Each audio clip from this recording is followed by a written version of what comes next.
Quand on ouvre une page YouTube, on est aussitôt bombardé de couleurs, d'expressions faciales, de textes, de mise en situation, beaucoup d'éléments qui sont là pour nous inciter à cliquer quelque part. Il y a quelques années encore, créer une miniature faisait partie des tâches que les créateurs faisaient eux-mêmes, en autodidacte. C'est toujours le cas pour certains, attention, mais la tendance a tout de même énormément changé. Petit à petit, les gros youtubeurs ont délégué cette partie-là à des pros. On les surnomme les Miniamakers, aujourd'hui la demande est énorme, et même les petits créateurs qui se lancent font appel à eux. Et quand on voit que certains facturent des miniatures à plusieurs milliers de dollars, on comprend que ça attise la curiosité. Mais pour être Miniamaker, il faut être graphiste, non? Eh ben, pas tout à fait. Un métier, oui, c'est bien un métier. Aujourd'hui, de plus en plus de personnes peuvent se vanter de vivre de cette activité, aider les youtubeurs à générer plus de clics. C'est notamment le cas de Matteo, 25 ans, qui a stoppé sa carrière de buraliste pour tenter sa chance, et qui a accepté de nous en dire un peu plus sur son métier. Je vis du miniamaking maintenant depuis à peu près 10 mois, à peu près. Ça fait un an que je me suis lancé, mais on va dire que ça fait 10 mois que je commence vraiment à en vivre, etc. Donc on recherche beaucoup ses clients et tout au début, et après on installe une routine qui fait que voilà, chaque semaine tel ou tel client aura besoin, et donc ça nous permet d'en vivre tout simplement. Tournage, montage, graphisme, promotion de leur contenu et même recherche de partenariats. Autrefois, les créateurs avaient la réputation de savoir tout faire. Le cliché du youtubeur qui fait tout depuis sa chambre. Enfin, c'est même pas tant un cliché. Et puis l'activité s'est développée. Certains engagent des monteurs, des community managers, même des acteurs. Une vraie industrie qui s'est créée au fil des ans. Les productions sont de plus en plus grosses, comme la vidéo Backroom d'Inoxtag et sa régie qui commande 50 caméras, sans compter les immenses décors montés juste pour l'occasion. Ou Gaël Garcia et une équipe d'une 50aine de personnes pour réaliser des spots pour sa marque. Et je parle même pas des concepts Où est Charlie de Squeezie. Dans tout ça, des travailleurs de l'ombre qui réalisent l'un des éléments le plus important au succès d'une vidéo, la miniature. L'un des plus importants, oui, je pèse mes mots. La miniature, ça joue beaucoup parce que c'est ce qui va se voir en premier dans l'accueil YouTube, même quand vous êtes en recommandation. C'est ça qui va faire qu'on va avoir envie de cliquer directement dessus, forcément. Est-ce que après ça fait toute la vidéo? Non. Pour un minimum, je veux dire, de montage. J'ai déjà eu quelques clients à qui, je faisais une miniature. Je mettais vraiment ce que je pouvais de mon côté, je faisais le mieux possible comme d'habitude. Et au final, un gros bit sur la vidéo, ça dépend un peu aussi de l'algorithme, ça dépend de beaucoup de choses. Selon certains créateurs, la miniature c'est 50% du travail, ce qui est énorme. Évidemment, vous aurez beau faire la meilleure vidéo du monde, si personne ne clique dessus, personne ne la regardera. Au même titre qu'une bonne vitrine attirera des clients, une bonne miniature attirera des spectateurs. Un élément si important que les gros youtubeurs s'arrachent les talents et vont même jusqu'à payer pour l'exclusivité. La démocratisation de cette activité a aussi mené à une hausse des prix. Au départ, il n'était pas rare de voir des gens proposant des tarifs de 5 à 10 francs. J'ai même vu des gens proposer des miniatures pour 3 francs. Avec le temps, le prix est monté à 20 à 30 francs la miniature en moyenne, pour finalement arriver dans les 50 francs de nos jours. Même si certains facturent bien plus, proposant leur service à partir de 200 francs. On est encore bien loin de MrBeast et ses 5 000 à 10 000 dollars pour 3 miniatures. Je pense que voilà, MrBeast a énormément les moyens, clairement. Est-ce que ça justifie des milliers de dollars dessus?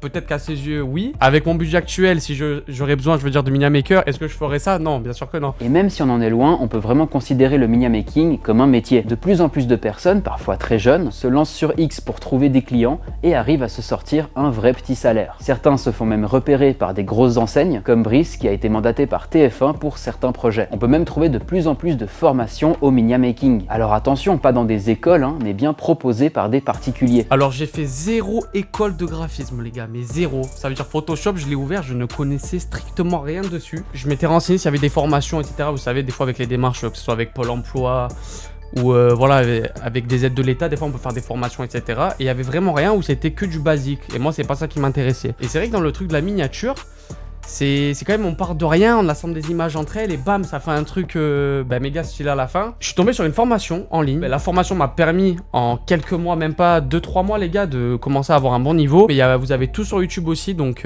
voilà. Même s'il ne s'agit pas d'un métier officiel, il est évidemment important d'apprendre et de maîtriser les outils, mais surtout la demande et la tendance. Comment est-ce qu'on est passé de ça à ça ? Tout est une histoire de tendance et d'évolution. Je me souviens l'époque des premiers podcasts où un simple screenshot et un texte suffisaient. Puis les miniatures sont devenues plus colorées. On y ajoute beaucoup d'effets, des détourages, des expressions faciales, on y passe plus de temps. Jusqu'à avoir des visuels dignes du cinéma pour des concepts vidéo. En effectuant mes recherches, j'ai remarqué qu'il y avait surtout 3 gros types de miniatures qui dominent sur la plateforme. La première, et c'est sans doute la plus en vogue en ce moment, c'est l'image faite grâce à la manipulation. Une mise en scène plus ou moins réaliste, un lissage de la peau et surtout aucun texte. C'est le type de miniature que l'on retrouve principalement dans le divertissement. Squeezie, Roxane, Le Grand JD, Joyka et beaucoup d'autres n'utilisent presque plus que cette mise en forme. En France, c'est Inoxtag qui a vraiment poussé la tendance de ce style-là. C'est de la photomanipulation, beaucoup, hein. C'est donc prendre plein d'images qui n'ont rien à voir les unes aux autres et en faire une miniature. Mais quand je vous dis plein d'images, c'est des fois des cinquantaines, centaines, hein, vraiment. Et on peut voir ce qu'Asiatak nous pond, c'est des masterclass, quoi. C'est incroyable, franchement. Ensuite, on a le format un peu plus traditionnel, généralement proposé à un tarif moins cher et énormément utilisé dans le gaming, avec la composition classique de l'expression du visage, du texte avec beaucoup d'effets et des couleurs qui sautent aux yeux. Et en dernier, et c'est sans doute celle qui me fascine le plus, c'est la minimaliste. Parfois une simple photo, une capture d'un moment de la vidéo, des fois un bout de texte, des fois non. Un style totalement en contre-courant avec ce qui se fait, et pourtant ça a aussi son impact. Évidemment, il y a plein de sous-catégories, mais ces trois-là sont très présentes sur la plateforme. Et puis il n'est pas forcément primordial de choisir une de ces trois catégories si on veut absolument faire bien. Ce qui est important surtout, c'est de garder une certaine cohérence entre elles. Et globalement, si elles respectent toute une certaine direction artistique, c'est un vrai plaisir pour l'œil. Et un avantage pour le créateur, puisque c'est aussi une très bonne méthode pour que son contenu soit facilement identifiable parmi les heures de vidéos mises en ligne chaque minute sur YouTube. Alors on a tous un feed très différent, mais je vais prendre un peu exemple du mien. Lorsque je scrolle sur ma page d'accueil, j'identifie très rapidement les vidéos du règlement, Hugo Décrypte, Zach Nani ou encore Allociné. Le Miniamaking évolue très vite, surtout que les tendances changent régulièrement et que les adeptes doivent alors vite s'adapter. Par exemple, la technique de l'expression étonné bouche ouverte est depuis des années réputée pour faire cliquer, mais c'est déjà en train de changer depuis un moment. Et puis récemment, MrBeast a montré que lorsqu'il fermait la bouche, le taux de clic augmentait. Bref, un métier qui fait souvent rêver puisqu'il est de plus en plus présenté comme une activité que l'on peut faire depuis n'importe où dans le monde et où on gère nous-mêmes notre emploi du temps tout en travaillant pour nos créateurs préférés. On trouve alors de plus en plus de formations pour devenir Miniamaker et beaucoup tentent leur chance. Il ne se passe pas une journée sans que je découvre des nouveaux talents sur X. Et des fois, je me demande si ça va encore rester longtemps comme ça.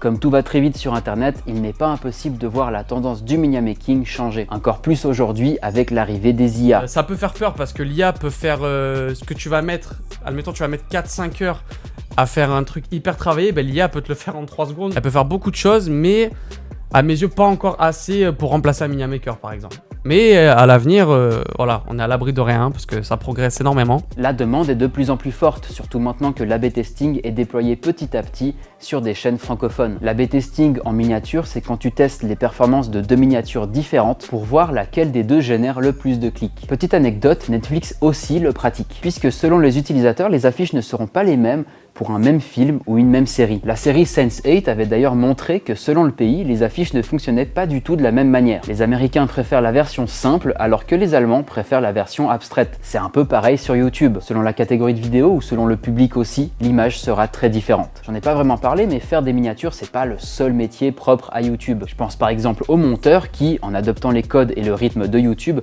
font eux aussi un travail très unique. Il me paraît difficile de comparer les compétences d'un monteur d'émissions de télévision comme Passe-moi les jumelles au monteur de la chaîne Squeezie Gaming. Alors qu'on soit bien d'accord, YouTube n'a pas vraiment créé de nouveaux métiers. Enfin, à part le métier de youtubeur en tout cas. Par contre, il en a transformé. De nombreux métiers se sont adaptés à la plateforme. Certains restent foncièrement les mêmes dans le fond, mais sont complètement différents sur d'autres aspects, comme le cadre, les horaires ou encore la rémunération. Je peux choisir mes horaires et le travail du coup, donc des fois je peux ne pas bosser de la journée entière et taffer de 18h à 1h du mat, admettons, directement, selon le nombre de demandes que j'ai et selon l'heure où on me demande justement les travaux, quoi. Vous pouvez être chez vous, à l'autre bout du monde, tant que vous avez un ordinateur et voilà, je veux dire...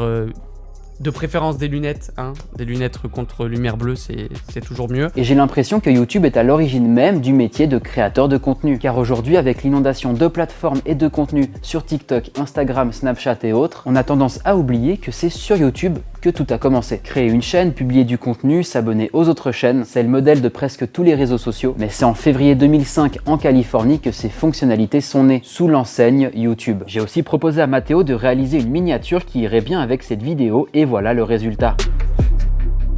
Et toi, est-ce qu'il y a d'autres métiers un peu insolites qui t'intéressent? Dis-le moi en commentaire. N'oublie pas de t'abonner, j'espère que ça t'a plu, et moi je te dis à très vite.